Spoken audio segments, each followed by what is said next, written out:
শারীরিক এবং মানসিক সুস্থতা আল্লাহ তাআলার যে কত বড় একটা নিয়ামত। একজন মানুষ অসুস্থ হলে তখনই সে বুঝতে পারে।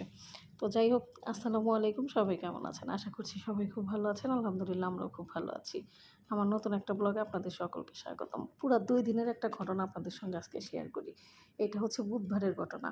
তো বুধবারে আমাদের বাসা থেকে বের হব, তখন গাড়িতে তেল উঠানো হলো পেট্রোনে। তো পেট্রোনে কয়েকজন কাজ করে, এগুলো হচ্ছে আমাদের বাংলাদেশি ভাই। তাদের সঙ্গে একটু কথা বললাম। তো যাই হোক, তেল উঠিয়ে আমরা হচ্ছে রওনা দিয়েছি আল্লাহর নামে। তো এখানে যেতে যেতে হাতের ডান পাশে একটা মার্কেট পড়ে। সেই মার্কেটটার নাম হচ্ছে হিরো মার্কেট। তো হিরো মার্কেট আমার যাওয়ার খুব ইচ্ছা ছিল, কিন্তু আমার চোখের ব্যথার কারণে আজকে হচ্ছে যেতে পারিনি। আবার আমরা যখন ব্যাক করছি তখন অন্য একটা রাস্তা দিয়ে ব্যাক করছি। তো সেই ক্ষেত্রে আর হচ্ছে যাওয়া হয়নি। তো এইখানে আসতে আসতে আমাদের বেজে গিয়েছে হচ্ছে 4টা। তো 4টার পরে এখানে আর রুগী দেখে না। আনফরচুনেটলি আজকে আমরা হচ্ছে ডাক্তার দেখাতে পারিনি। তো এখানে আমরা পৌঁছালাম। পৌঁছানোর পরে সামনে গেলাম, কলিং বেলে চাপ দিলাম। পরে ভিতর থেকে একজন আসলো। আসার পরে বলতেছে যে 4টার পর আর রুগী দেখবে না। আর যদি রুগী দেখে আপনাদের আগে থেকে অ্যাপয়েন্টমেন্ট নিতে হবে।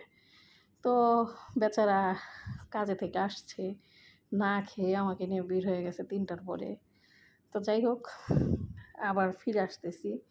তো রাস্তাগুলো দেখেন, একটা উন্নত রাষ্ট্রের মানে সবথেকে বেশি সুন্দর দৃশ্য হচ্ছে এইটা। আমি যেটা মনে করি, মানে এত সুন্দর ব্যবস্থা।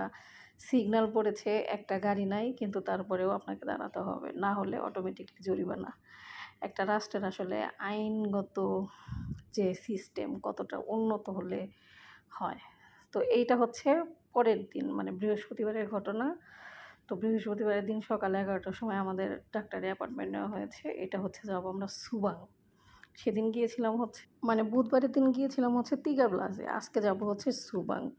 তো যাই হোক, বের হয়েছি, আজকে এখানে আসলাম। তারপরে যখন আমাদের অ্যাপয়েন্টমেন্ট নেওয়া হয়, আমার অ্যাপয়েন্টমেন্ট ছিল হচ্ছে দুপুর 2:30টায়। তো আমরা বাসা থেকে বের হই 2টার দিকে, মানে আমার বাসা থেকে খুব বেশি দূরে না। তো এখানে যাই, যাওয়ার পরে যেহেতু অ্যাপয়েন্টমেন্ট নেওয়ার সময় আমার সমস্ত ডকুমেন্টস দেওয়া ছিল, মানে ওনাদের হোয়াটসঅ্যাপ করা হয়েছিল। তারপরে আসার পরে শুধু আমার পাসপোর্টটা এখানে শো করা হলো। তার কিছুক্ষণ পরে, মানে আমি একটু বসলাম, তার কিছুক্ষণ পরে আমাকে ডাকা হলো। ডেকে কয়েকটা ভাগে মানে আমার চোখটাকে দেখা হলো। প্রথমে আমাকে একটা বোর্ডে কতগুলো অক্ষর দেখানো হলো যে এটা কি, ওইটা কি। তো দেখা যায় যে আমার বাম পাশটা ঠিক ছিল, কিন্তু ডান পাশে একটু ঘোলা ঘোলা মনে হচ্ছিল। তো এখানে আবার একটু ডাক্তারের জন্য ওয়েট করতেছি আমার। তো ডাক্তার দেখে, ডাক্তারের সঙ্গে কথা বলে পরে ডাক্তার বলল যে ইনফেকশন হয়েছে। তারপরেই তো পেমেন্ট করে শুধু জাস্ট একটা ড্রপ দিয়েছে, আর কোনো কিচ্ছু দেয়নি। মানে এদের আসলে মানে উন্নত চিকিৎসার যেটা বলে এক কথায়।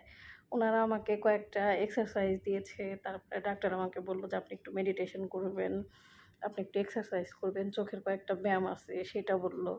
জাস্ট একটা শুধু ড্রপ দিয়েছে। কোনো প্রকার কোনো খাওয়ার ওষুধ দেয়নি। তো যাই হোক, এইগুলা নিয়ে আমরা বের হয়ে পড়লাম। আকাশটা একটু মেঘলা মেঘলা মনে হচ্ছে, আকাশের মনটা খুবই খারাপ, যে কোনো সময় মানে বৃষ্টি পড়বে।